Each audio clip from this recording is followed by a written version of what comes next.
Assalamualaikum warahmatullahi wabarakatuh. Batur-batur dimanapun Anda berada, kembali lagi bersama saya Ibra di channel YouTube Ruang Singup. Semoga kalian selalu diberikan kesehatan dan kelancaran rizki. Sebelum kita mulai ceritanya, jangan lupa subscribe terlebih dahulu, like videonya, dan juga nyalakan tombol loncengnya agar kami semakin semangat membuat konten cerita horor dan channel ini semakin berkembang.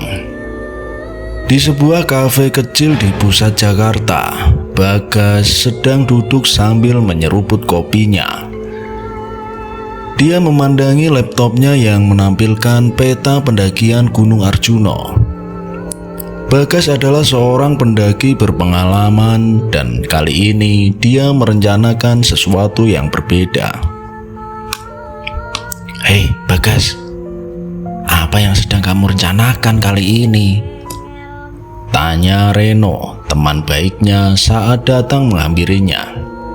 Aku berencana mendaki Gunung Arjuna, jawab Bagas sambil menunjukkan peta layar laptopnya. Apa kamu mau ikut pendakian kali ini? Tentu saja, aku sudah lama ingin mendaki gunung itu. Kapan kita mulai berangkatnya? Aku coba jadwalin deh, aku sempet-sempetin, tanya Reno dengan semangat. Kita butuh beberapa orang lagi nih untuk bergabung. Aku pikir-pikir lebih seru kalau kita mendaki bersama-sama, kata Bagas sambil tersenyum terhadap Reno. Reno mengangguk. Kita bisa ajak Laras dan Panji, pasti mereka tertarik. Laras, kekasih Reno, langsung tertarik ketika mendengar rencana tersebut. Hei, aku ikut dong. Selama ini aku hanya mendengar cerita-cerita tentang Gunung Arjuna. Sekarang aku punya kesempatan untuk melihatnya sendiri. Pasti seru kalau aku ikut. Bagas juga menghubungi Panji, seorang teman yang gemar berpetualang dan memiliki pengalaman mendaki yang cukup banyak. Bagas menghubunginya lewat pesan singkat. Panji, kali ini aku butuh tim nih buat mendaki ke Gunung Arjuna. Apa kamu bisa ikut pendakian kali ini? Tak lama kemudian Panji membalas pesan dari Bagas. Yang bener aja, itu kan agak jauh tempatnya. Tapi pasti seru sih kalau ke sana. Ini pasti akan menjadi petualangan yang semakin menantang. Panji menyetujui ajakan si Bagas. Sementara itu, di Surabaya, Agung sedang berbincang dengan Agus Welang dan Kinar di sebuah warung kopi. Aku dengar Bagas dan teman-temannya mau mendaki Gunung Arjuna. Bagaimana kalau kita bergabung dengan mereka? Tanya Agung. Agus Welang yang selalu penuh semangat menyambut ide itu dengan antusias. Aku setuju tuh kalau ide itu. Sudah lama nih aku ingin mendaki gunung tersebut. Kita bisa membuat perjalanan ini tuh lebih seru. Apalagi kita ketemu rombongan dari Jakarta. Kinar yang juga seorang pendaki yang telah berpengalaman tertarik untuk ikut bergabung. Kalian apa nggak ajak aku? Aku juga pengen loh ke Gunung Arjuna. Pasti seru mendaki bersama teman-teman baru. Di Jakarta, Bagas, Reno, Laras, dan Panji sedang sibuk mempersiapkan peralatan mereka. Hari itu terasa cukup sibuk karena mereka harus memastikan semua perlengkapan sudah siap sebelum berangkat. Di rumah Bagas, peralatan mendaki seperti tenda, sleeping bag, dan perbekalan sudah disusun rapi di ruang tamu. Bagas memeriksa daftar peralatan di tangannya untuk memastikan tidak ada yang tertinggal. Reno, apa semuanya udah siap? Tanya Bagas. Reno mengangguk sambil memasukkan beberapa makanan ringan ke dalam ranselnya. Sudah nih, tinggal nunggu Laras sama Panji. Mereka kok belum kelihatan batang hidungnya ya dari tadi. Tak lama kemudian Laras tiba dengan membawa beberapa kantong plastik berisi makanan dan obat-obatan. Hei, assalamualaikum. Nih, sorry ya, aku bawa beberapa vitamin nih dan juga obat-obatan. Siapa tahu di sana nanti kita membutuhkan.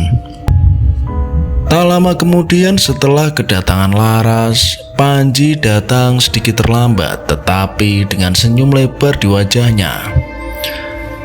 Maaf guys, tadi tuh macet semua jalanan, tapi semua peralatan sudah siap di ranselku kok. Mereka semua berangkat bersama menuju terminal bus, di mana mereka akan naik bus menuju Surabaya untuk bertemu dengan teman-teman mereka yang lain. Sementara itu di Surabaya, Agus Welang, Agung, dan juga Kinar sedang mempersiapkan diri. Di rumah Agung mereka berkumpul untuk memeriksa peralatan dan memastikan semuanya siap. Agus Welang yang terkenal dengan humornya mencoba mencairkan suasana seperti biasa. Jangan lupa bawa nyali guys, kita mau ke Gunung Arjuno bukan ke taman hiburan. Hehehe. Agung tersenyum sambil memasukkan beberapa peralatan ke dalam ranselnya. Iya, kita harus siap dengan segala kemungkinan. Kinar, kamu udah siap belum? Kinar mengangguk sambil memeriksa tali sepatu pendakinya. Sudah siap nih, semoga kali ini cuaca mendukung ya. Perjalanan kita kan enak nantinya kalau nggak ada cuaca-cuaca buruk. Setelah semuanya siap, mereka berangkat menuju terminal bus di Surabaya untuk menjemput teman-teman dari Jakarta yang akan tiba di sana. Bagas, Reno, Laras, dan juga Panji naik bus malam dari Jakarta menuju Surabaya. Perjalanan yang panjang ini mereka manfaatkan untuk beristirahat sejenak di dalam bus, sambil sesekali berbincang tentang rencana pendakian mereka. Ini pertama kalinya aku naik Gunung Arjuno, kata Laras sambil memandangi keluar jendela bus. Apakah ada yang sudah pernah mendaki ke gunung itu sebelumnya? Aku sudah gak sabar nih pengen cepet-cepet sampai dan bisa pamer foto, ucap Laras kepada teman-temannya.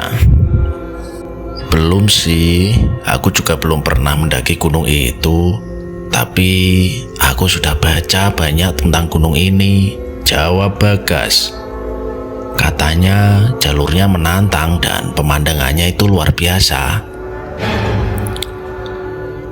Baguslah, berarti kita akan mendapat banyak pengalaman baru, kata Reno sambil menyenderkan kepalanya di kursi. Aku sudah tidak sabar ingin melihat matahari terbit dari puncak. Ini benar pengalaman pertamaku buat mendaki gunung itu. Panji yang duduk di kursi belakang menambahkan, dia tidak mau ikut kalah oleh teman-temannya karena ngobrol yang saking serunya. Tentunya ya. Jangan lupa kalian itu harus mengambil banyak foto nanti di sana. Kita bisa membuat album pendakian bersama ke Gunung Arjuno. Mereka semua tertawa dan melanjutkan perbincangan tentang persiapan mereka. Suasana di dalam bus terasa nyaman dan penuh dengan semangat.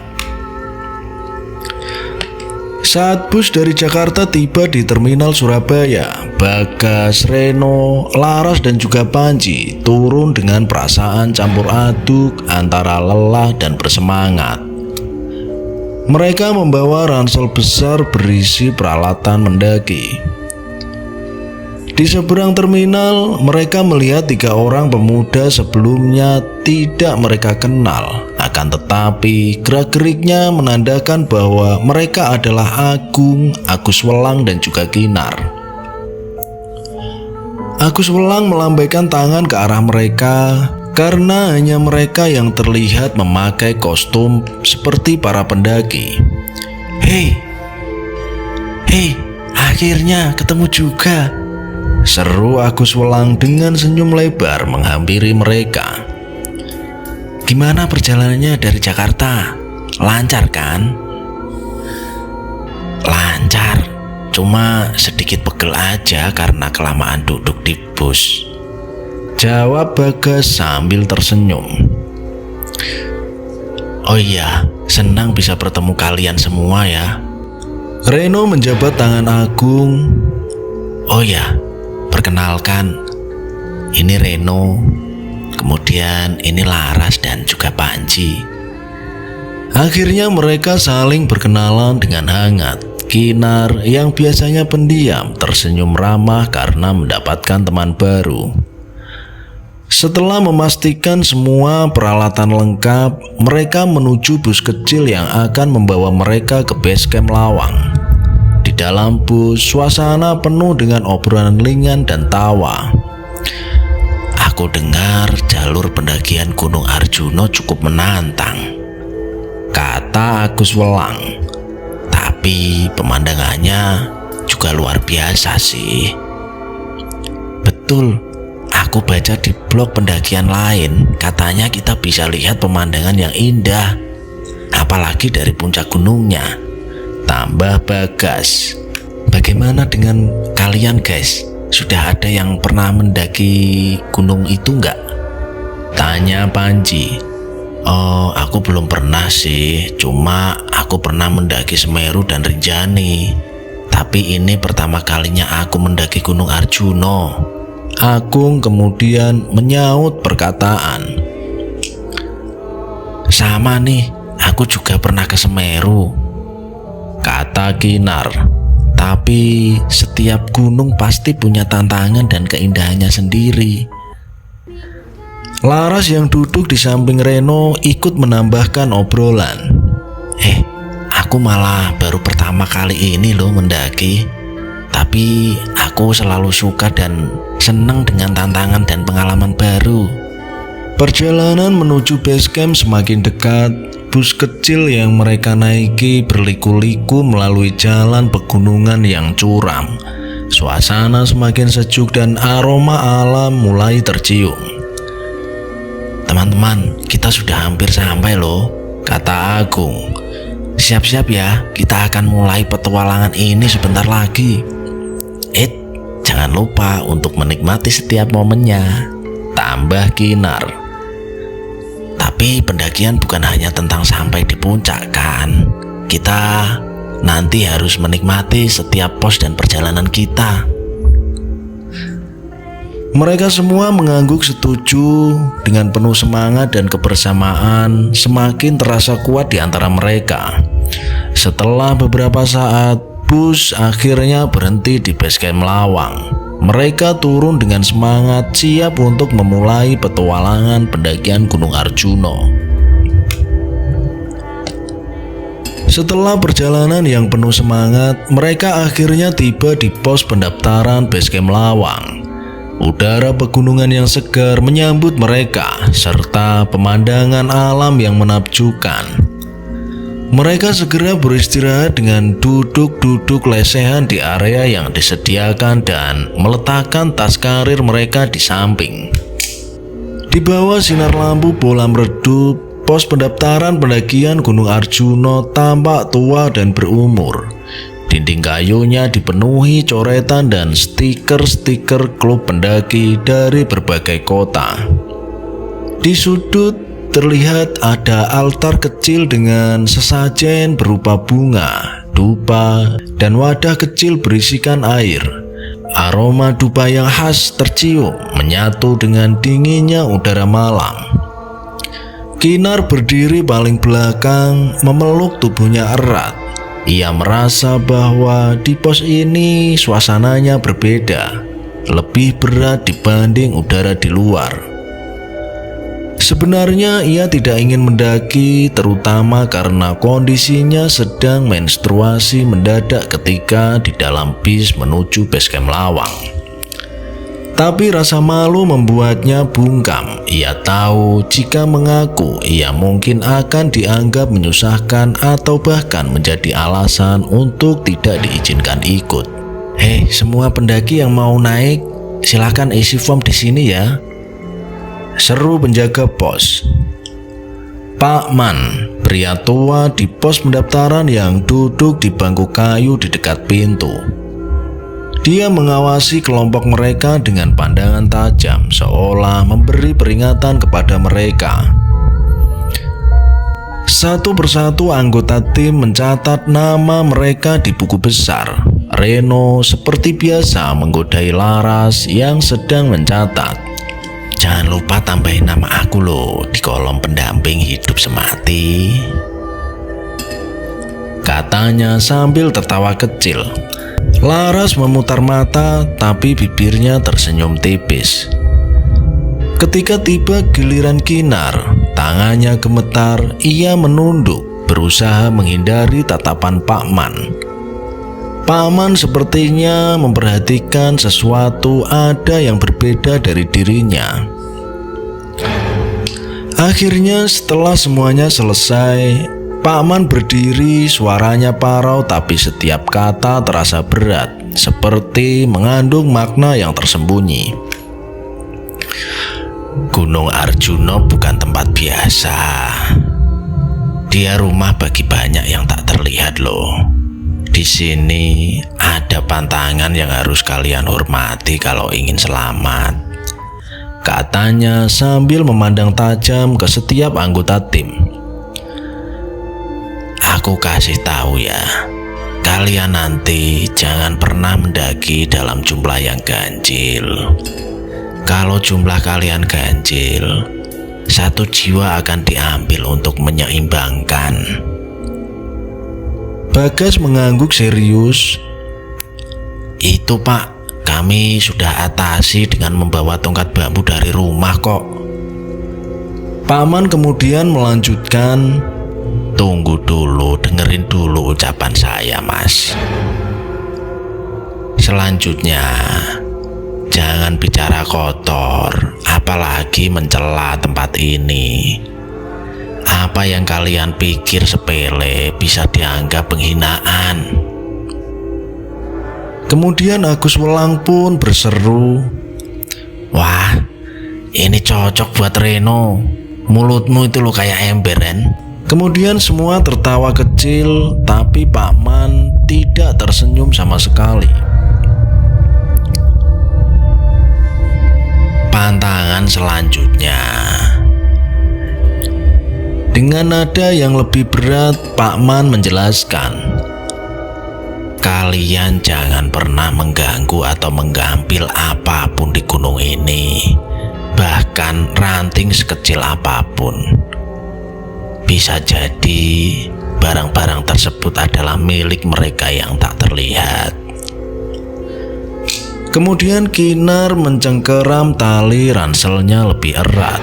Ia merasakan bahwa dingin mengalir di punggungnya, membuat tubuhnya sedikit gemetar. Dalam hati ia berharap Reno dan Agus tidak berbuat ulah. Yang terakhir, Pak Man menatap Kinar sejenak sebelum berkata dengan suara rendah, ingat, wanita yang sedang datang bulan, sebaiknya urungkan niatmu untuk mendaki. Hawa tubuh kalian bisa menarik perhatian mereka. Kemudian dengan gercep Reno menyela, loh Pak, itu berarti ada yang gak boleh ikut dong. Ia menoleh ke Laras yang langsung menyentuh pinggul Reno dengan sikutnya. Diam kamu Ren, hormati tuh bapak sedang bicara kok, katanya dengan wajah yang kesal. Kinar kemudian menunduk, mukanya memerah. Ia tahu Pak Man menatapnya dengan sorot yang tajam, tapi ia pura-pura tidak peduli. Dalam hatinya, ia merasa ada sesuatu yang salah, tapi ia terlalu takut untuk mengaku. Melihat wajah-wajah tegang di kelompok itu, Pak Man menghela napas panjang. Sudah banyak yang hilang di sini karena lupa diri. Ada sekelompok pendaki dari Surabaya dulu. Jumlah mereka itu ganjil. Tapi mereka tidak percaya pada pantangan, Dek. Mereka pikir itu cuma mitos orang kampung.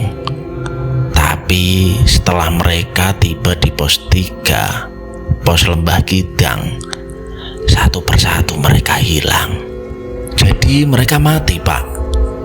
Tanya Agus Welang setengah berbisik. Pak Man menggeleng. Bukan mati, mereka diambil. Salah satu dari mereka ditemukan setahun kemudian. Dia berjalan sendirian di hutan, tapi dia tidak ingat siapa dirinya. Di sana dia mendengar suara gamelan dan melihat bayangan yang menari di antara pepohonan. Tapi tidak ada satupun manusia di sana sebenarnya. Suasana di ruangan itu menjadi berat, bahkan Reno yang biasanya sembrono hanya terdiam dengan raut wajah yang serius. Setelah Pak Man selesai memberikan peringatan kepada mereka, Bagas mengajak kelompoknya untuk segera bersiap. Teman-teman, kita harus mulai mendaki sebelum larut malam. Semakin lama di base camp, semakin banyak waktu untuk merasa ragu nanti malah. Namun sebelum mereka pergi, Pak Man menahan Kinar sejenak. Dok, kalau kamu merasa tidak enak badan atau ada sesuatu yang mengganggu, gak usah sungkan, cepet bilang sama teman-temanmu ya. Kinar hanya mengangguk kecil meski hatinya semakin berat. Dalam langkah pertama menuju jalur pendakian, ia merasakan sesuatu seperti seorang yang meniup telinganya. Kinar pun mengabaikan kejadian itu. Langit semakin gelap saat mereka mulai pendakian. Jalur menuju pos 1 Tambak Watu dikelilingi pohon-pohon pinus yang menjulang tinggi.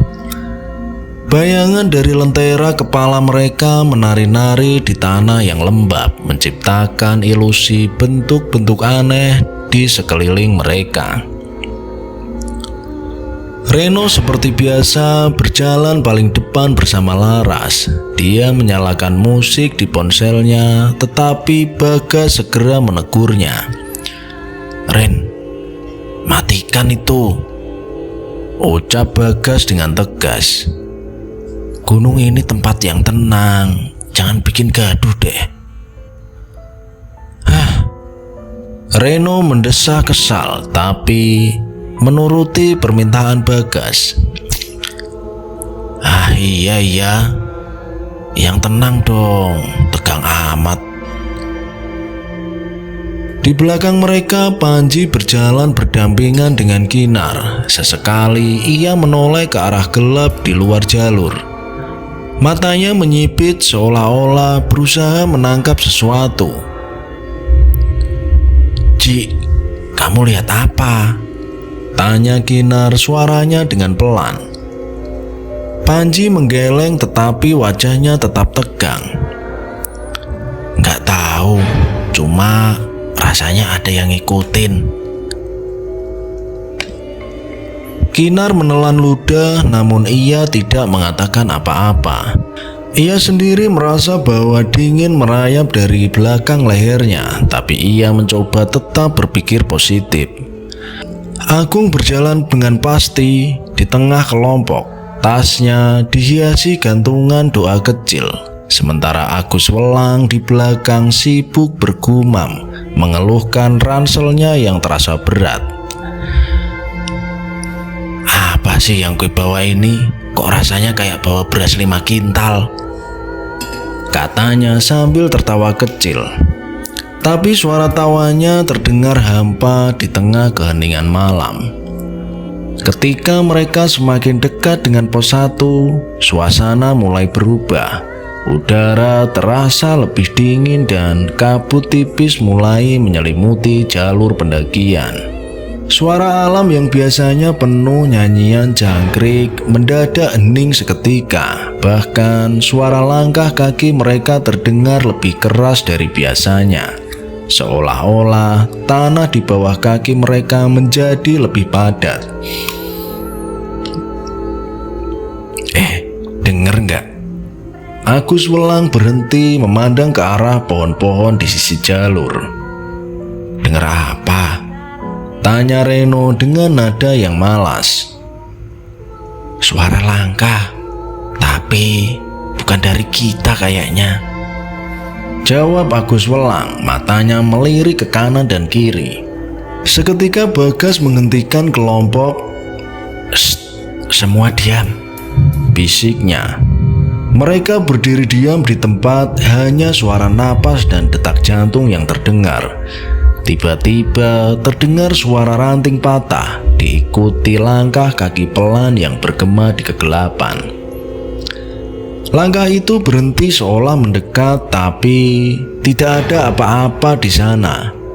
Kemudian Agung merapatkan jaketnya sambil berdoa pelan. Astagfirullahaladzim. Semoga kita diberikan keselamatan ya, gumamnya.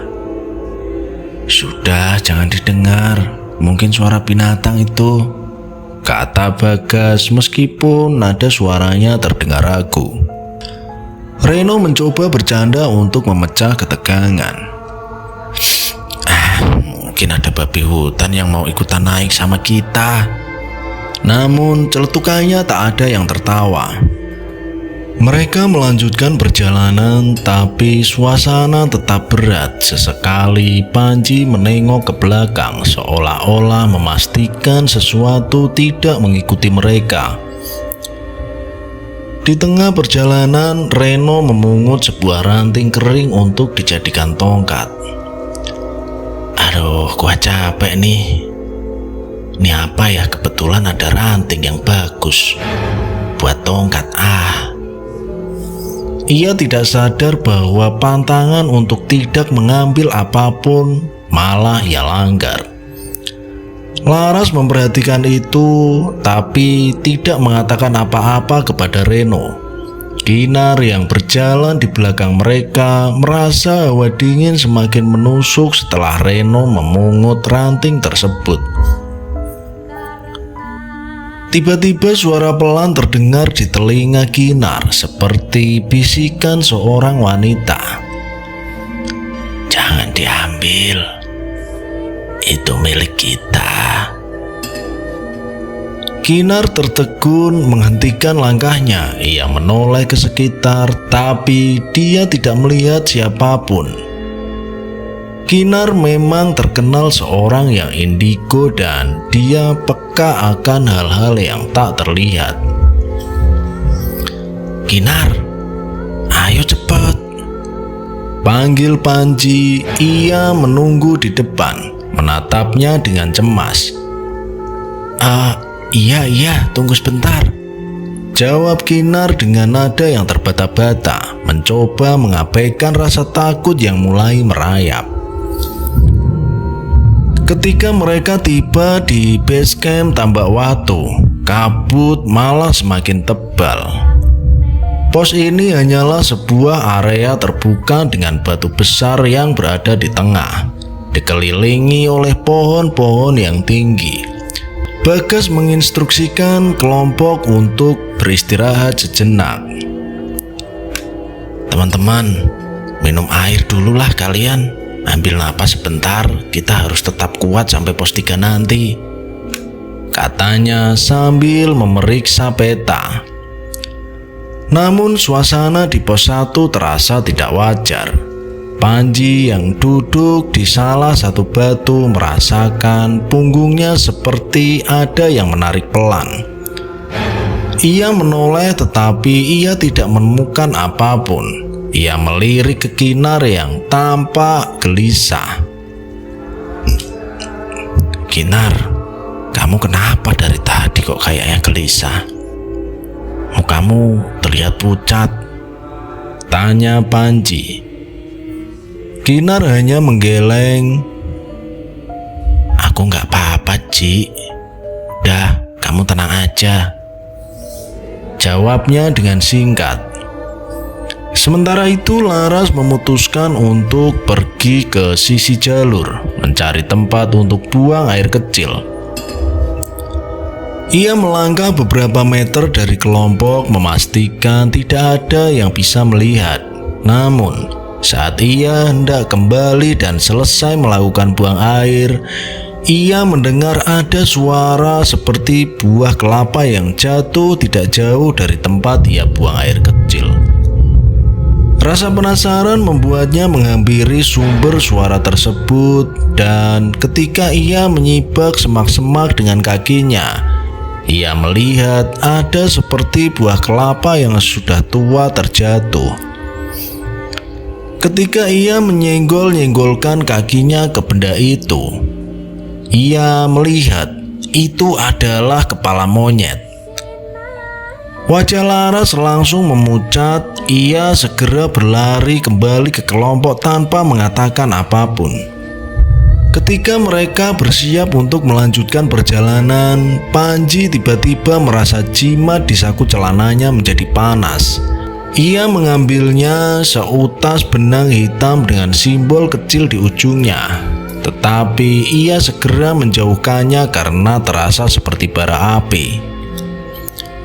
Panji adalah seseorang yang suka dengan dunia spiritual dan dia selalu membawa barang untuk menjaga dirinya. Kenapa, Ci? Tanya Bagas melihat wajah Panji yang sedang panik. Nggak tahu nih, tapi aku merasa ada yang tidak beres, jawab Panji pelan sambil segera menyembunyikan jimat miliknya.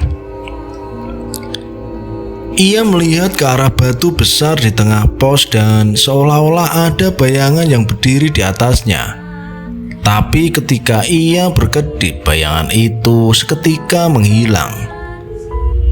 Akhirnya mereka melanjutkan perjalanan meskipun perasaan aneh tetap menyelimuti mereka. Reno yang memegang ranting tadi merasa lehernya mulai pegal, seolah ada yang menekan pundaknya.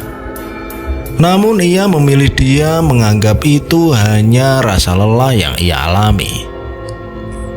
Di belakang, Kinar berjalan sambil memeluk tubuhnya.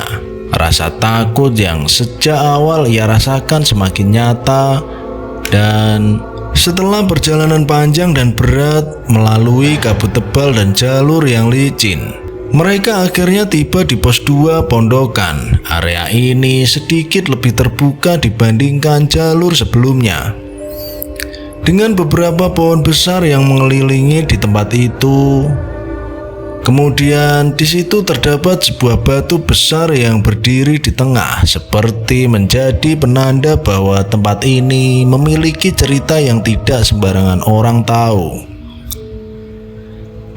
Akhirnya, keluh Reno sambil menjatuhkan ranselnya ke tanah.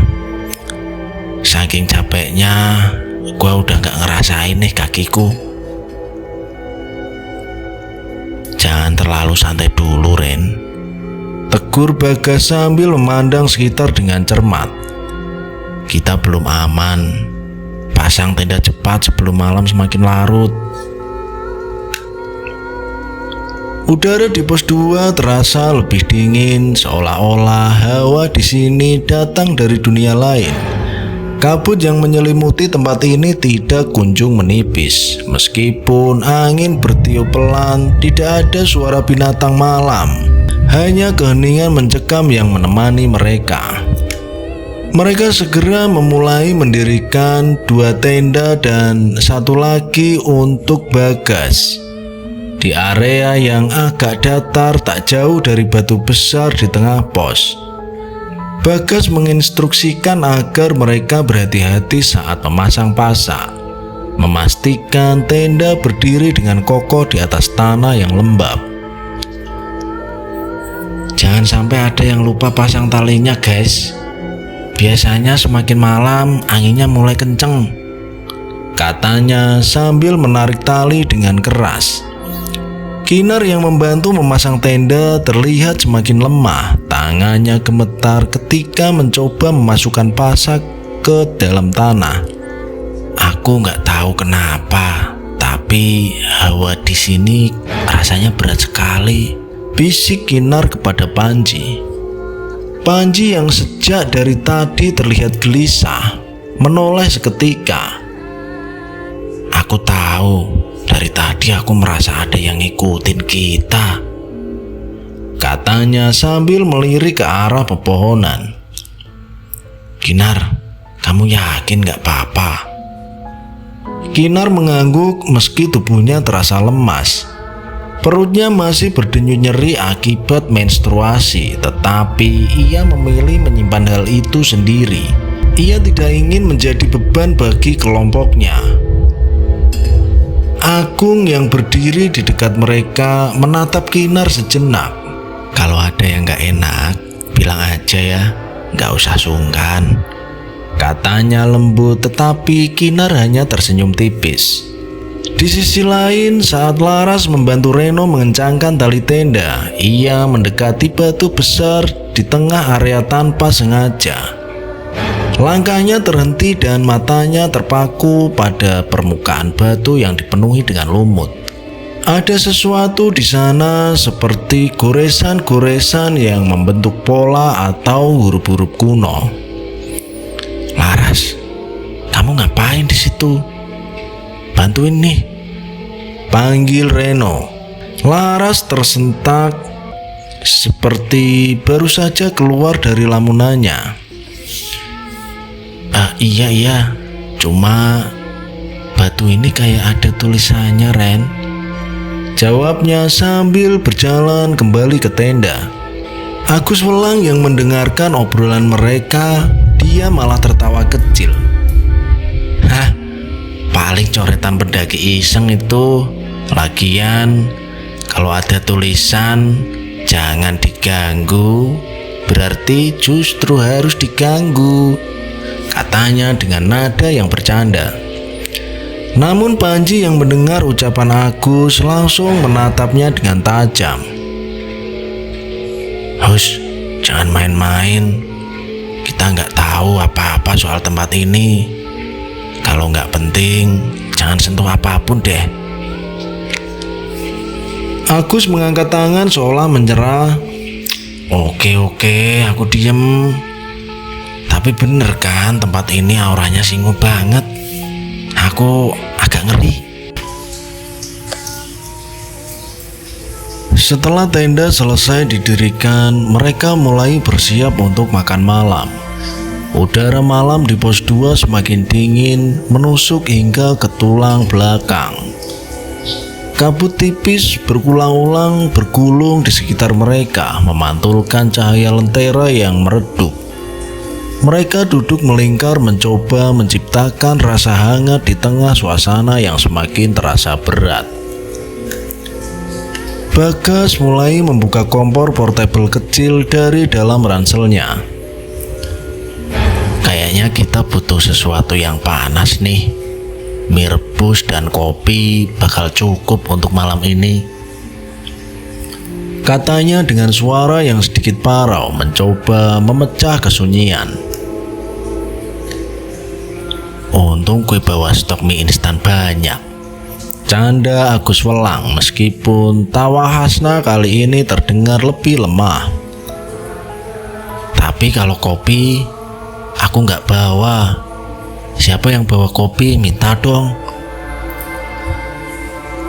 Agung mengeluarkan beberapa bungkus kopi saset dari kantong kecil di ranselnya. Alhamdulillah masih ada rezeki. Kita bisa bikin kopi nih. Yuk, bikin, katanya mencoba menjaga suasana tetap positif. Sambil menunggu air mendidih, Reno dan Laras duduk berdampingan, saling menghangatkan badan. Reno mengeluarkan rokok dari kantongnya dan menyalakan satu batang.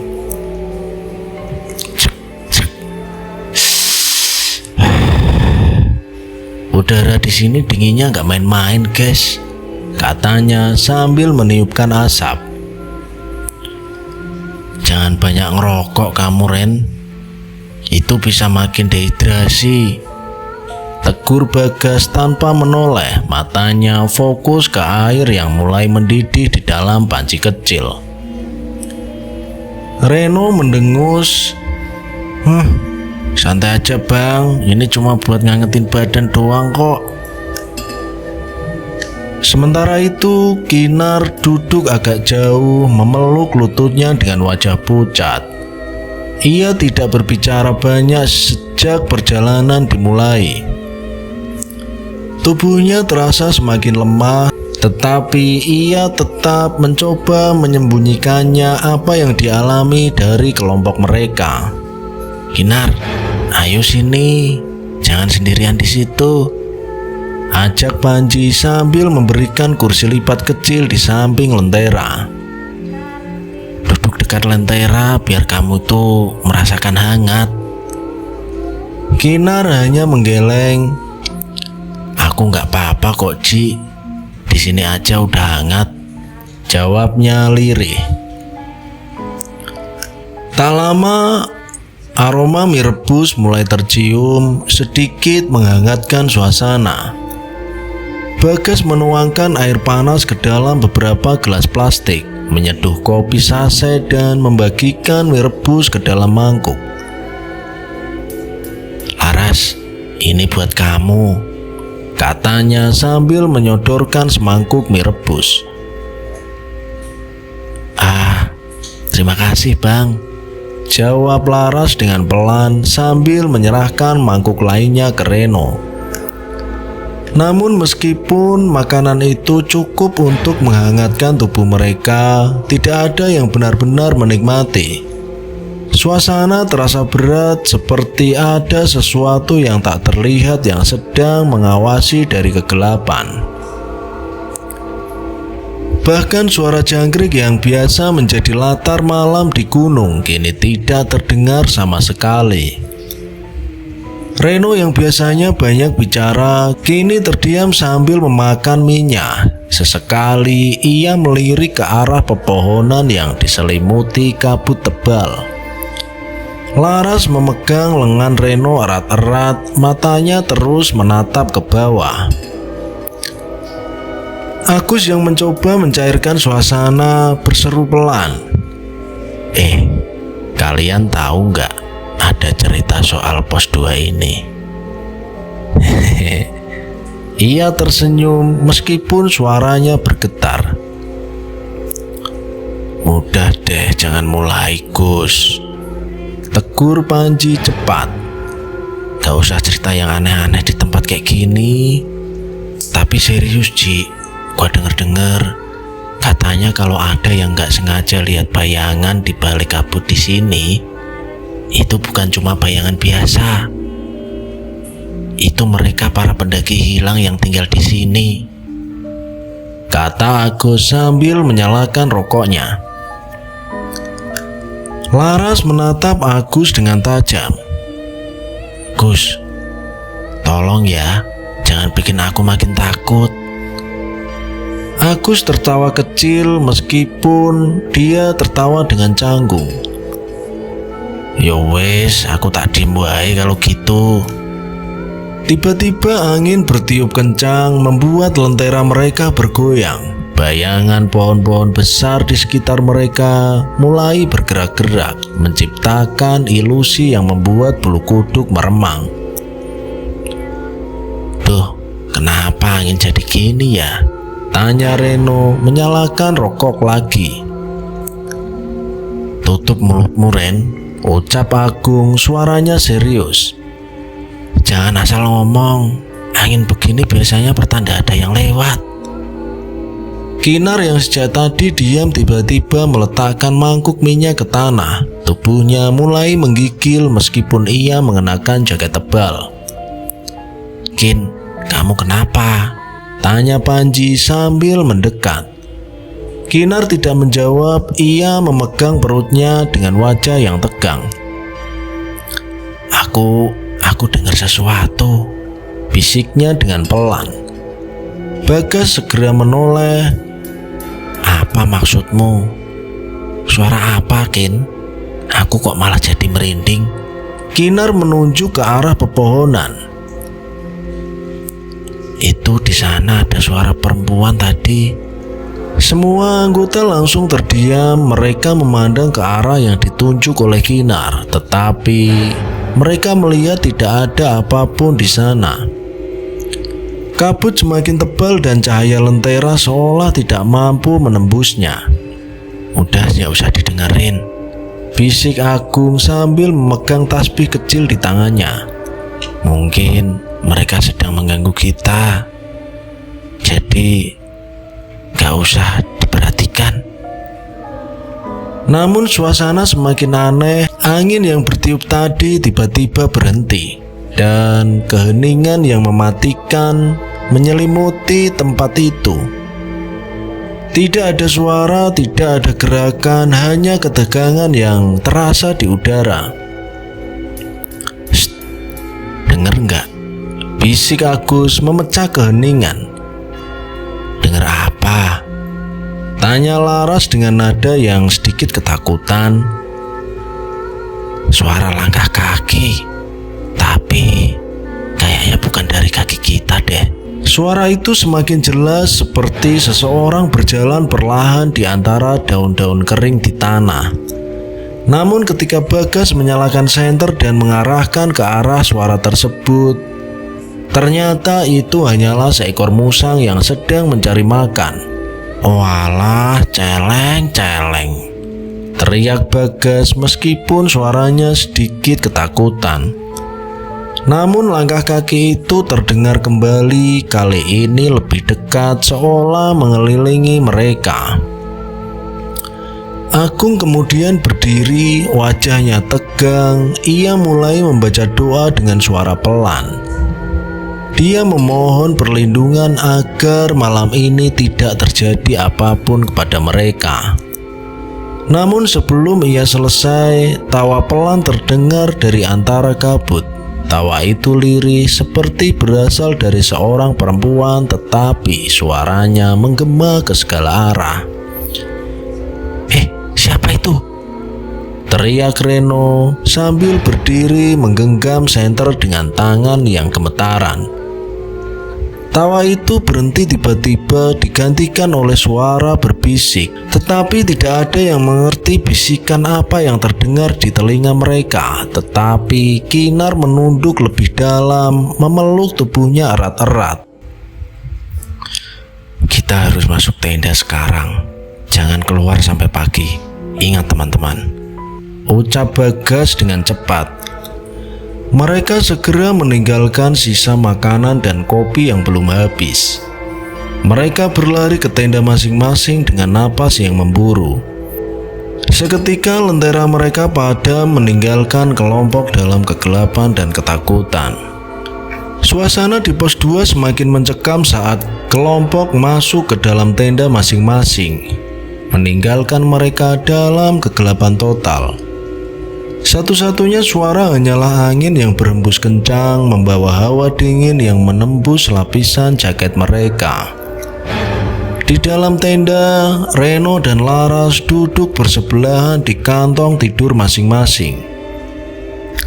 Panji berbaring di sudut tenda, memandangi atap dengan mata terbuka lebar. Ia tidak bisa tidur. Hawa di dalam tenda terasa berat, seperti ada sesuatu yang tak kasat mata mengintai mereka. Cik, tidur Ki, jangan bikin suasana tambah creepy, kata Reno sambil memeluk Laras. Panji menggeleng. Aku gak ngantuk, tapi kalian berdua juga jangan bikin gaduh. Reno mendengus pelan. Santai Ci, Laras nih tuh kedinginan. Aku cuma mau ngangetin dia aja kali, katanya dengan nada menggoda. Sementara itu di tenda yang lain, Agus Welang sudah mulai tertidur sampai mendengur pelan. Agung duduk dengan posisi bersila, berdoa dalam hati. Kepanikan mulai terjadi saat Kinar terbaring di atas kantong tidurnya. Ia menggigil meskipun tubuhnya berkeringat. Ia memegangi perutnya dengan kedua tangannya serta wajahnya tampak pucat pasi. "Kin, kamu kenapa?" tanya Bagas sambil menyalakan senter untuk melihat wajah Kinar lebih jelas. Kinar tidak menjawab, ia hanya menggeleng lemah sambil menggigit bibirnya mencoba menahan rasa sakit. "Kinar, jangan diam aja, kamu nih kenapa?"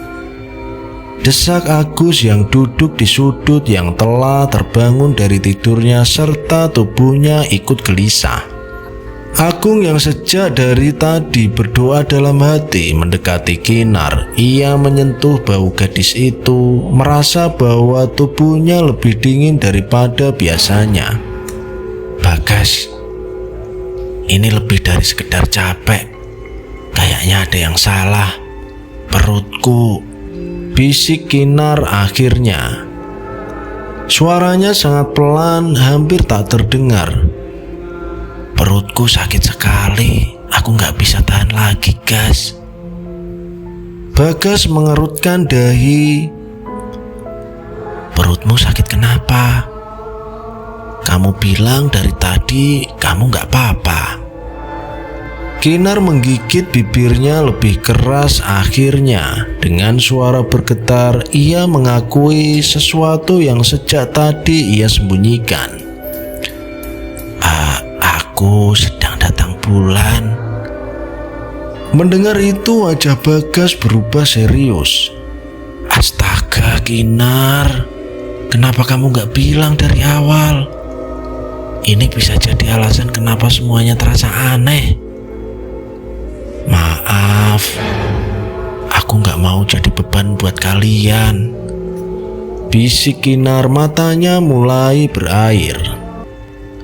Agung menghela napas panjang, mencoba menenangkan dirinya sendiri. "Oke Kinar, gak apa-apa. Tapi kita harus cari cara biar kamu lebih nyaman. Kamu gak boleh terlalu stres karena ini mungkin akan menarik perhatian dari mereka." Namun sebelum ada yang bisa melakukan sesuatu, Kinar tersentak. Ia menggigit bibirnya keras-keras dan tubuhnya meringkuk lebih dalam. "Kin, tahan." Bagas mencoba memegang bau Kinar agar dia tidak berguling-guling. Darah yang mulai merembes dari celana Kinar menetes ke kantong tidur dan tanah di bawahnya. Bau anyir perlahan memenuhi tenda, menciptakan suasana yang semakin mencekam. "Bagas, darahnya tembus," seru Agus, wajahnya kepanikan. Bagas melirik Agung. "Apa kita harus keluar cari air sekarang?" Agung menggeleng dengan tegas. Jangan sekarang. Kita nggak bisa keluar malam ini. Kita hanya bisa bertahan di sini sampai besok pagi." Tiba-tiba bau anyir darah itu tampak memancing sesuatu di luar tenda. Suara langkah kaki yang sebelumnya menjauh kini kembali mendekat, lebih jelas, dan kali ini bukan seperti orang yang berjalan, melainkan meloncat-loncat. Bahkan dari dalam tenda mereka bisa mendengar suara seperti napas panjang dan berat mendekat perlahan. Agus menelan ludah. Bang, itu apa?" bisiknya sambil menatap pintu tenda.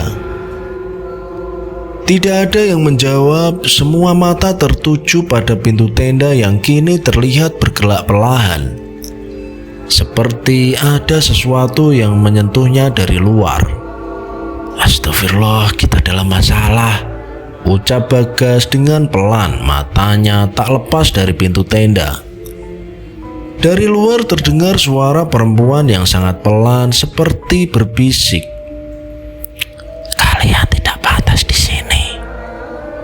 Mendengar suara itu, mereka kemudian saling bertatapan dan Kinar malah semakin menggigil. Kali ini dia menggigil lebih parah. Ia menggenggam tangan Agung dengan erat seolah memohon perlindungan. Kinar yang sebenarnya indigo mengetahui akan kedatangan makhluk-makhluk itu. Mereka tahu aku di sini," bisik Kinar dengan lirih.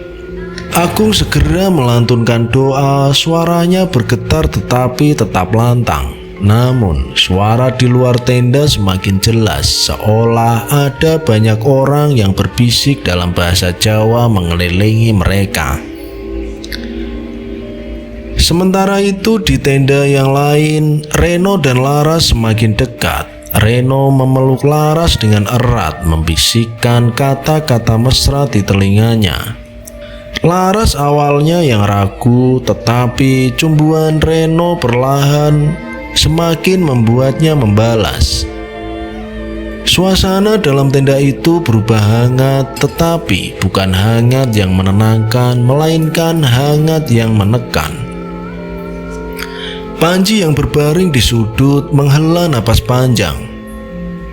"Kalian serius di sini sekarang?" Reno hanya tertawa pelan. Santai aja, Ci. Ini kan cuma ya sedikit romantis lah." Namun Laras tiba-tiba merasakan sesuatu yang aneh. Tubuhnya menjadi dingin meskipun Reno memeluknya. Bibirnya gemetar dan ia mulai merasakan ada seseorang di belakangnya, meskipun hanya ada mereka bertiga yang ada di dalam tenda. Ren, kita nggak harus di sini kan?" bisik Laras dengan suara bergetar. "Kenapa sih? Kamu takut? Itu kan cuma sugesti," jawab Reno dengan santai, tapi ia tidak menyadari bahwa hawa di dalam tenda benar-benar berubah. Bahkan Panji yang duduk di sudut kini merasakan sesuatu yang salah. Selanjutnya cerita akan dilanjutkan di bagian kedua. Kejadian di sana, mereka akan menemui sekelompok orang yang membawa tenda sambil mengucapkan la ilaha illallah di dalam hutan yang sepi dan mereka pun ketakutan.